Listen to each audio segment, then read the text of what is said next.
brilliant policy mind with critical practical experience across government. She was raised by a single mom on food stamps, an immigrant from India who struggled, worked hard, and did everything she could for her daughter to live out the American dream. And Neera did just that. She understands the struggles that millions of Americans are facing, and she'll be the first woman of color from South Asia, and I think that to lead OMB. We also have another one of those women as Vice President of the United States of America. And so, look, all being very serious. She'll be in charge of laying out the budget that will help us control the virus and deal with the economic crisis and build back better. But above all, she believes what I believe. A budget should reflect our values. Again, quoting my dad, for real. My dad's people would say, Joe, let me tell you what I value. And he'd look at them. He's a high school educated guy, very well read. And he'd look at me and say, don't tell me what you value. Show me your budget. I'll tell you what you value. That's what you're going to do for us. As Deputy Secretary of Treasury, I nominate Wally Adierno. Wally is, Wally, I don't know. I tell you what, Senator Warren really likes you. She highly recommended you, but I wasn't sure she worried I stole you as well. But thank you for being willing to do this, Wally. A skilled leader and thinker on issues ranging from macroeconomics to consumer protection and from national security to international affairs. I've worked with Wally during the Great Recession. That was my excuse to the senator, saying that's why I wanted to steal you. And I saw him tackle one big job after another. Deputy National Security Advisor to President Obama, Deputy Director for the National Economic Council, former Chief of Staff to Elizabeth Warren, where he helped create the Consumer Protection Bureau and Financial Bureau, which has done so much good. It's designed to protect consumers and working people from unfair, deceptive, and abusive financial practices. And now Wally will be the first African-American ever to hold this post and the highest-ranking African-American in the Treasury Department's history. An immigrant from Nigeria, the son of a nurse and an elementary school principal, Wally understands everything we do is basically for the people, for families, hard-working people, to understand their struggles and, most of all, their dreams. And he understands both. And I want to thank you, Wally, for being willing to do this. For chairperson of the Council of Economic Advisors, I nominate, notwithstanding she was a very distinguished professor at Princeton. I joke, my children who went to Penn used to always kid about, but Cecilia C.C. Rouse, one of the most distinguished economists in the country, an expert on labor, economics, and race, poverty, and education, dean of the Princeton School of Public and International Affairs, a member of the Council of Economic Advisors to President Obama, an advisor to President Clinton at the National Economic Council. More than that, she's a proud daughter whose mom, a school psychologist, encouraged her to pursue economics. And her dad, one of the country's first African-American astrophysicists who dared her to dream. She's done both. If confirmed, Cece will be the fourth woman to lead the Council of National Economic Advisors and the first African-American ever to hold that post. And as CEA chair, she'll serve as a member of my cabinet as well. As a member of the Council of Economic Advisors, we also appoint Jared Bernstein, an old friend who's been with me a long time, a brilliant thinker, a quick wit, with a heart as big as his head, and a heart he got from his mom, an educator who raised him correctly.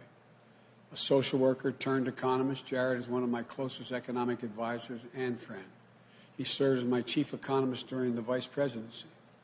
He was there in that foxhole during the Great Recession, with the economy on the brink and our country on our back.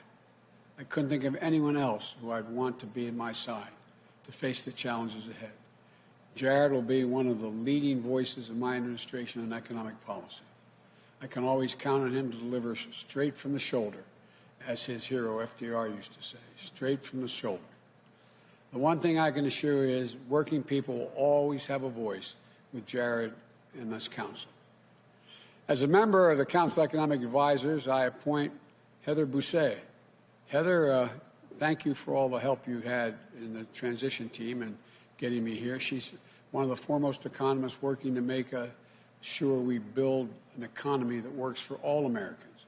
The daughter of a union family, it's no wonder she believes so deeply in the idea that leave no one out, leave no one behind in this economy. During the campaign, I relied on her counsel on addressing structural inequities within the economy. And I'll do so again as president because that's one of the central issues of our time. To this team, thank you for accepting the call to serve again.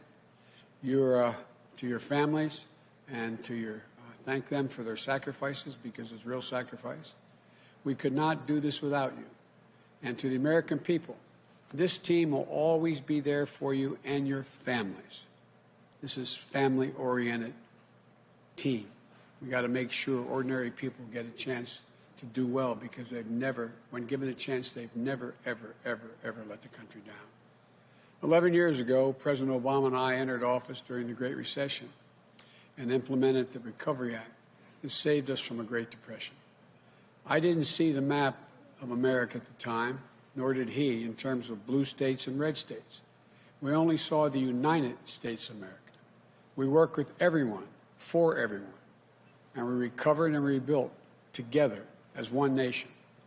Vice President Harris and I will do that all over again with an outstanding team. They're ready on day one. And to the United States Senate, I hope these outstanding nominees will receive a prompt hearing and that we will be able to work across the aisle in good faith and move forward as one country. So let's begin the work to heal, to unite, to rebuild an economy for all Americans. They deserve and expect nothing less. Thank you. May God bless you, and may God protect our troops. I now turn this over to the new team, starting with our next Secretary of Treasury, Janet Yellen. Again, Janet, thanks for accepting. Appreciate it. I think they're going to clean this off for us here.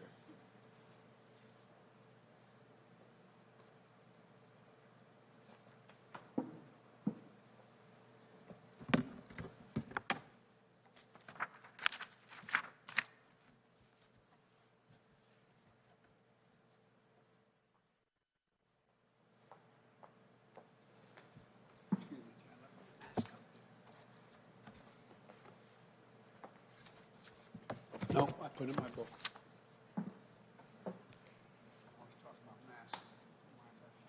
Thank you, Mr. President-elect and Madam Vice President-elect. It's my great honor to have this opportunity to serve you and the American people and to join this incredible economic team at this moment of great challenge for our country. Mr. President-elect, when you reflect on what your father taught you about how a job is much more than a paycheck, I hear my own father, who raised our family in working-class Brooklyn. When he graduated from medical school during the Great Depression, he looked for a home and a place to hang his shingle near the Brooklyn docks.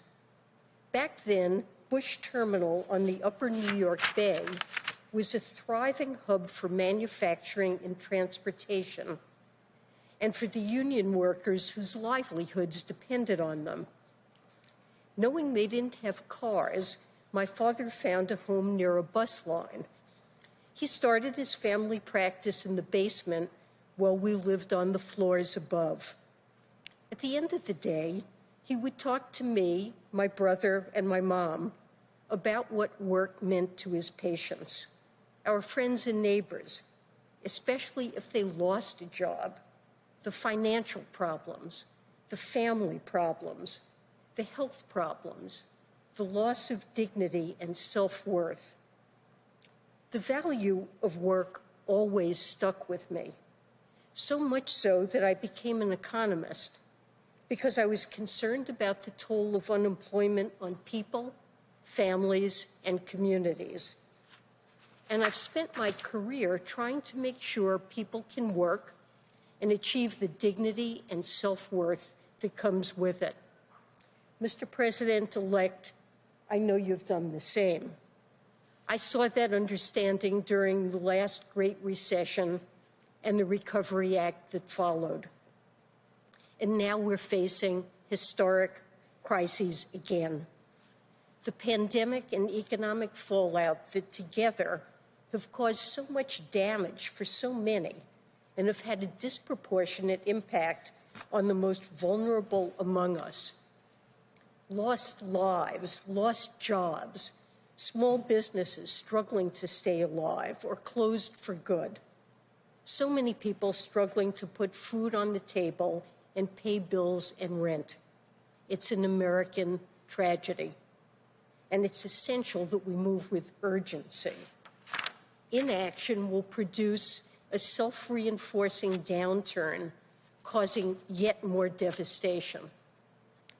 And we risk missing the obligation to address deeper structural problems, inequality, stagnant wages, especially for workers who lack a college education, communities that have seen industry disappear with no good jobs replacing lost ones, racial disparities in pay, job opportunities, housing, food security, and small business lending that deny wealth building to communities of color, gender disparities that keep women out of the workforce and keep our economy from running at full force. It's a convergence of tragedies that is not only economically unsustainable, but one that betrays our commitment to giving every American an equal chance to get ahead. But I know this team will never give up that commitment.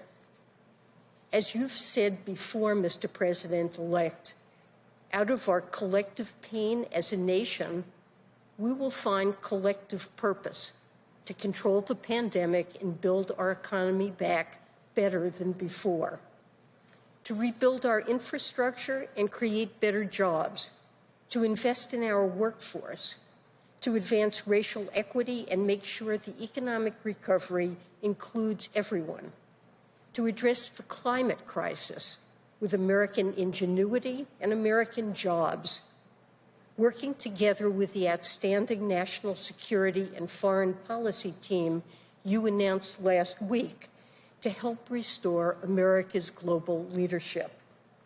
And above all, we share your belief in the American dream of a society where each person with effort can rise to their potential and dream even bigger for their children. I pledge, as Treasury Secretary, to work every day towards rebuilding that dream for all Americans. And to the great public servants of the Treasury Department, I look forward to working with you and Wally to rebuild the public trust. To the American people, we will be an institution that wakes up every morning thinking about you, your jobs, your paychecks, your struggles, your hopes, your dignity, and your limitless potential. Thank you.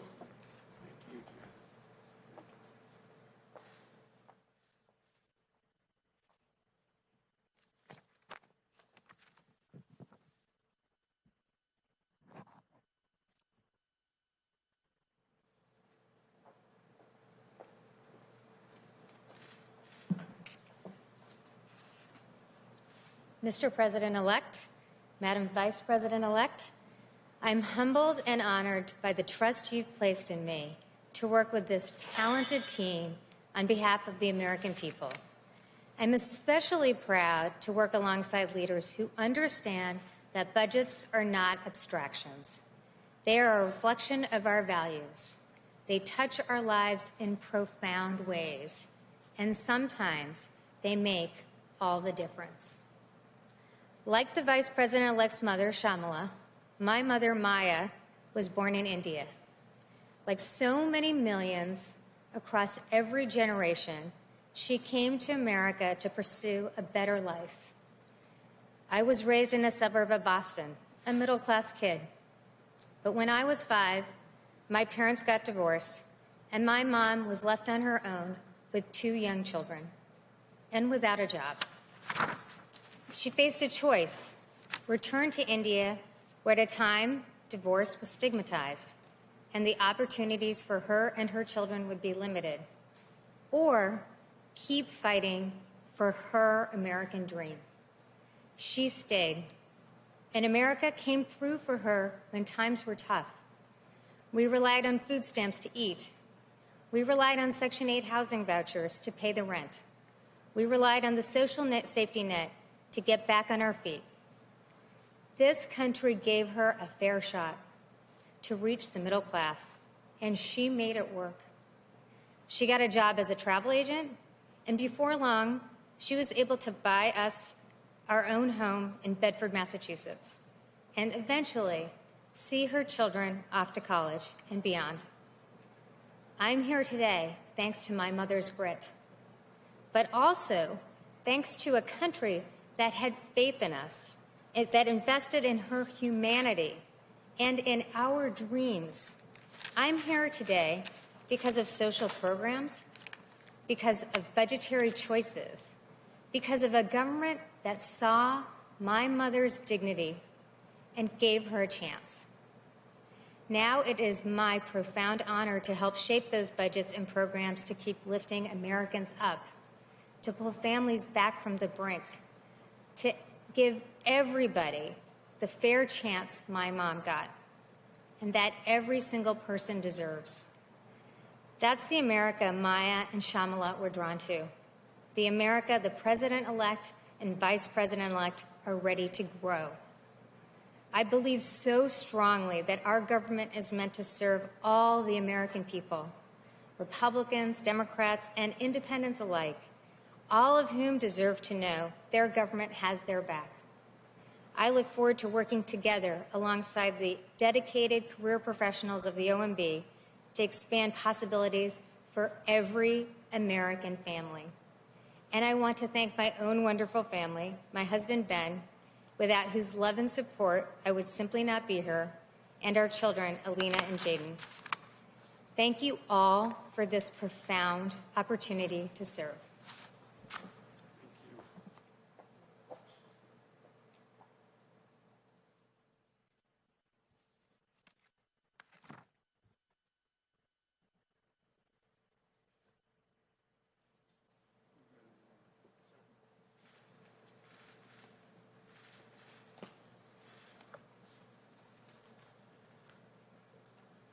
Mr. President-elect, Madam Vice President-elect, thank you for this profound opportunity to return to the Treasury Department and serve the American people. I know firsthand the President-elect's capacity to lift our country out of hard times because I had the privilege of working with him to help Americans recover from the Great Recession. In California's Inland Empire, where I'd grown up in a working-class neighborhood, the Great Recession hit us hard. We were one of the foreclosure capitals in the United States. The pain of this was real for me. It wasn't just numbers in a report or stories on the nightly news, but neighbors and friends who lost everything. I was proud of the work I got to do at the Consumer Financial Protection Bureau, protecting American consumers, and at the Treasury Department, helping to grow the U.S. economy. I was proud also of getting a chance to serve with leaders like the President-elect, who oversaw the Recovery Act's implementation, investing in American workers, betting on their resilience and drive, and giving families a chance to get up off the mat. I believe that's what public service is all about at its best, giving people a fair shot when they need it most, offering hope through the dark times, and making sure that our economy works not just for the wealthy, but for the hardworking people who make it run. Those are the lessons I learned from my parents, an elementary school principal and a nurse who came to America to build a better life for me and my siblings. They taught us that we have a responsibility to serve our community and the country that gave us so many opportunities. But I also learned early on how much more needs to be done to ensure that everyone has a fair chance they deserve. I look forward to working with Janet Yellen to reduce inequality in this country and expand the middle class and make sure that we build an economy that works for everyone. And as we build back better, we must also remain laser focused on the Treasury Department's critical role protecting our national security. This includes using our sanctions regime to hold bad actors accountable, dismantling the financial networks of terrorist organizations and others who seek to do us harm, and ensuring our foreign investment policy protects America's national security interest. The challenges before us today are unlike anything we have ever faced. But I know that what the President-elect so often reminds us of is true. The American people can do anything when given a chance. And I'm honored to be a part of this talented team and to work with them and all the American people to build an economy that gives everyone that chance and turns our nation once again from crisis to hope. Thank you.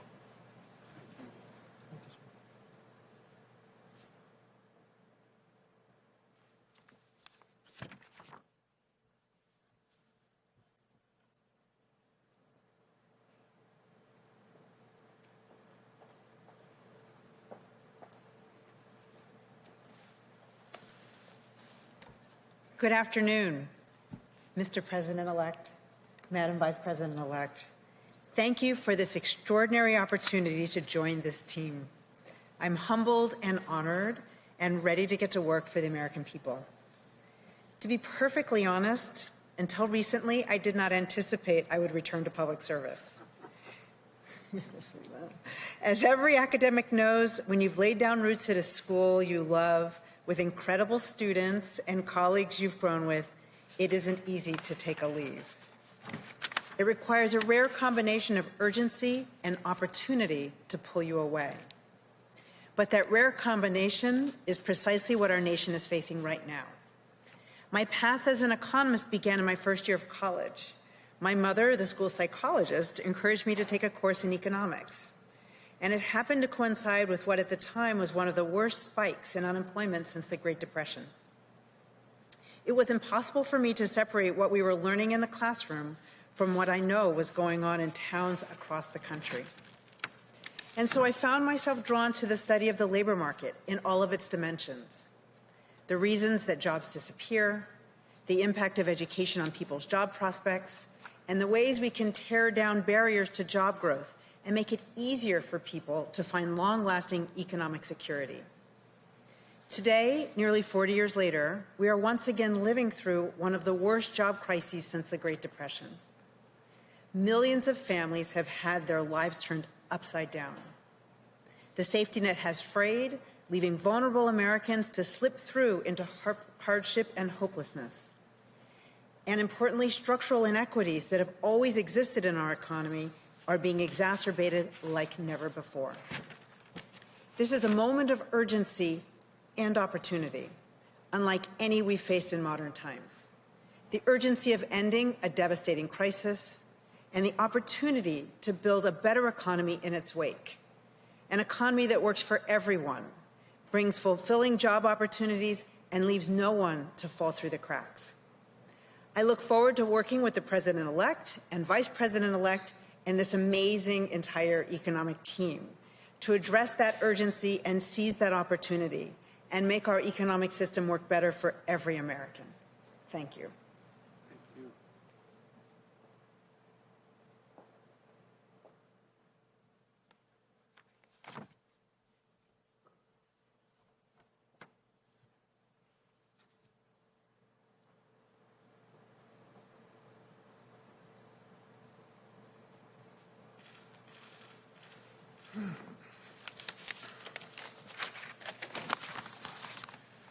Good afternoon.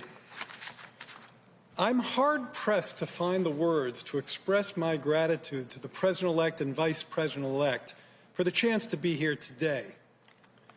In thinking about the path that brought me here, a good place to start is 12 years ago, almost to the day, when I met with then Vice President-elect Biden at his home not far from here. It was supposed to be a job interview to be his chief economist, but it quickly turned into a conversation about economic justice and fairness, which, as many here know, is a common destination in conversations with the President-elect. Over the years, we've continued that discussion. Often it takes the form of some policy minutiae. Sometimes it's me hitting him with far more graphics than are necessary, or him telling me to stop speaking economese and start speaking English. Guilty as charged, Mr. President-elect. I suspect the reason we had such a meeting of the minds back then dates back to a common saying in my household when I was growing up. If you're not part of the solution, you're part of the problem. I grew up with a single mother, a lifelong educator. There was a picture of FDR on the wall. Her proudest moment wasn't when I got a PhD. It was when I got a union card. Local 802, the New York City's Musicians Union, but that's a whole other story. Of course, if you intend to be part of the solution, you need to accurately diagnose the problem. In that regard, I think the President and Vice President-elect's agenda is timely, resonant, and visionary.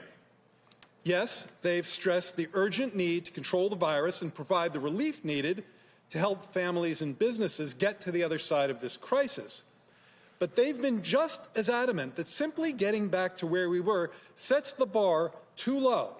We must build back an economy that's far more resilient, far more fair, and far more inclusive. It is precisely the vision this nation needs, and I suspect I'm not the only person on this stage chomping at the bit to get to work on making their vision a reality. Thank you.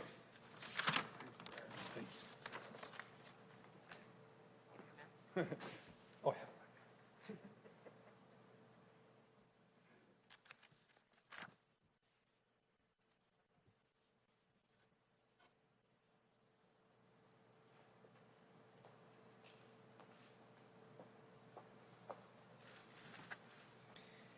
Mr. President-elect and Madam Vice President-elect, I am honored and very grateful for the chance to be a part of this absolutely exceptional team and excited to get to work helping build an economy rooted in the values that we share: equality, opportunity, and the dignity of work.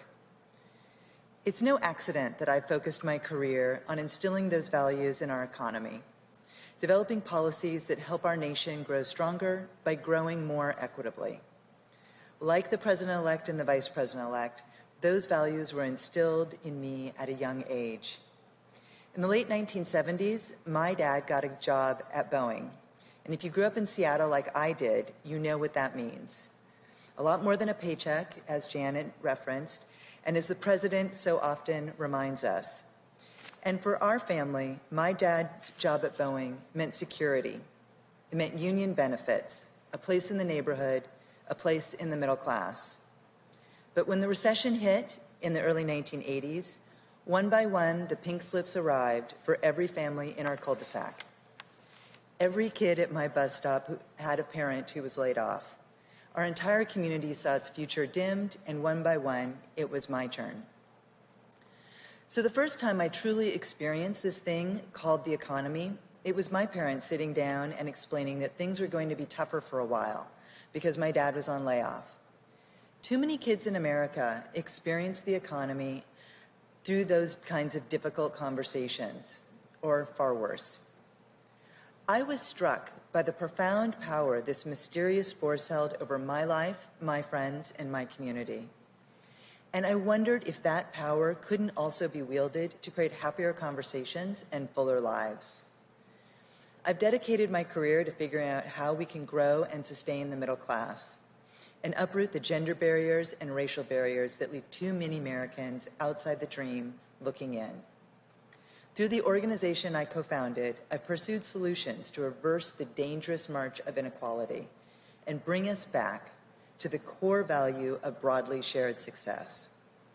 That's the same value I see at the heart of the Build Back Better plan, and why I'm so excited and honored to help this team bring not just good jobs, but the good lives and peace of mind that comes with them to every American community.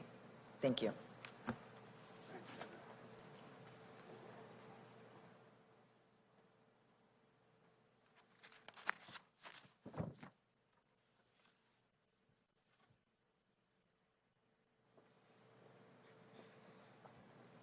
Mr. President-elect, congratulations on choosing this outstanding team of brilliant minds, this economic team. This is the right team for this moment. And to our nominees and appointees, thank you for your continued service to our nation. This is the team we need to deliver immediate economic relief to the American people, to get our economy back on track, and to make sure it works for working people. And as President-elect Biden noted earlier, completing that task could not be more urgent. Cases of COVID-19 are spiking, and beyond the tragic loss of life, the toll of this recession continues to mount. Across America, 1 in 6 adults with children say their families are hungry. Janet Yellen talked about food insecurity. This is real. We are looking at a hunger crisis in America right now.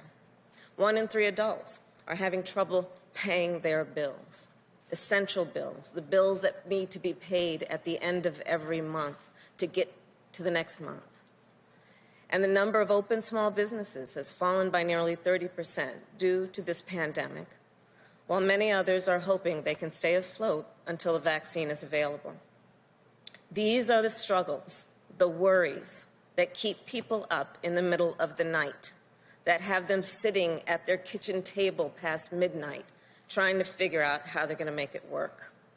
But Americans are not united by their worries alone. They are also united by their aspirations, the aspirations they have for themselves, for their children, for their families, and for their community. Because no matter where you live or what language your grandmother speaks, everyone wants to be able to get a job and keep a job. No matter what your gender or who you love, everyone wants to be able to buy a home and keep a home. And no matter how you worship or who you voted for in this election, everyone wants to be able to give their children a decent education and allow those children to pursue their dreams, even during a pandemic. And Joe and I understand that. We were raised to respect the dignity of work. We were raised by hardworking parents who always understood the dignity of work and the potential not only for their children, but of our country. And that's why I've always fought for working people, standing up for middle-class families who'd lost their homes in the Great Recession. Wally, you talked about that. Families in California were devastated, but they were able to rely on their government and the leaders, as Joe always talks about, who needed to see their condition and speak to that condition. And that's the work that needs to happen now. And I look forward to collaborating with this extraordinary team to put working people front and center in our administration. These public servants are some of America's most brilliant minds. They are proven leaders whose talents, achievements, and life stories, their life stories reflect the stories of the American people, and their stories reflect the very best of our country. And they not only have the experience, the expertise, and what is necessary to help end this economic crisis, but also what is necessary to put people back to work. And they also share in our commitment to building an economy, an America, where everyone has access to a higher minimum wage and affordable health care, paid family leave and paid sick leave, home ownership, and capital to start a small business. An America where opportunity is within reach for everyone, for all the people. So we've got a lot of work to do to build that America, and as Joe always says, to build back better. And President-elect Biden and I, together with this economic team, will be ready to hit the ground running on day one, because that is what this crisis demands, and that is what the American people deserve. Thank you.